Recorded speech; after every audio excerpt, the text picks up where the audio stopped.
Modern product development is more complex than ever.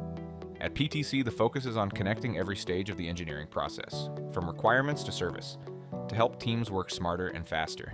So if I look at everything from agile planning and product line engineering and what goes into the requirements engineering, test management, systems engineering, the whole left-hand side of the picture really is that. I mean, that is one of the largest strategies that PTC is driving with what we've done with Codebeamer, our acquisition of Pure Systems, and now integrating that to Windchill as we speak. So the engineering teams are working through how do we really make that side of the engineering spectrum hum really, really nicely.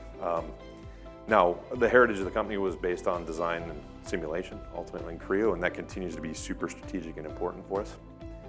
But as we move up a little bit, could I ask another impromptu survey, how many of you are going through some form of an ERP modernization or SAP S4 adoption? Virtually the whole room. And that's fairly common. And so what's ultimately happening is a lot of the companies that I engage with are saying, can we drive what we're doing from an engineering planning perspective better and more effective with what we're doing in our ERP transformation? Can we manage more configuration variation into what we're doing from an engineering perspective? Can we manage how we're going to do the process planning and get all the details into the manufacturing operations in a much more effective manner? And so where we say extended BOM management, that would include all the way even to like what a service bill of material might look like on top of that. And driving from engineering a lot of the configuration management choices to ease the pain of kind of the back and forth between the business systems and really have an effective process there.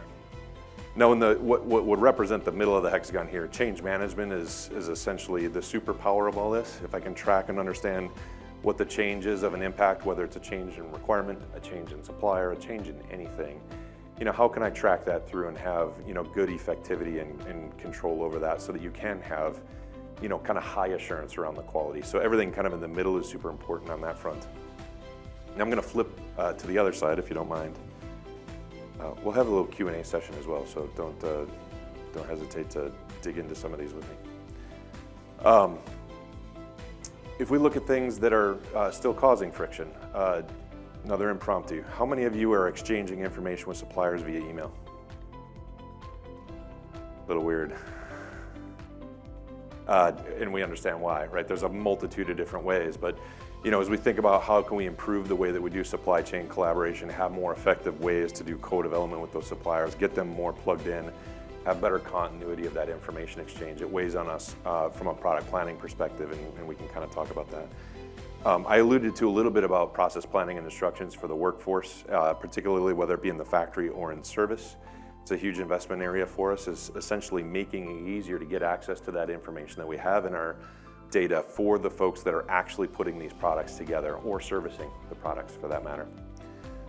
Joseph will probably talk about another area that we're working on, which is really around asset management. So after you've made it, after you've shipped it, after you've sold it, how do we understand what's in that asset? How do we maintain that asset over its lifetime? How do we ultimately, provide service? What we're doing from a parts maintenance and planning, so spare parts forecasting. Where should I have spare parts? Where should I place them? What should my inventory be in order to kind of deal with what I have from a customer-based perspective? So these are now all kind of on the service and sustainment side of PTC, which is an equally vital area of investment. So the work that we're doing around ServiceMax, the work that we're doing with some of the AI capabilities, how we do field service and depot repair, pretty high on PTC's investment priorities.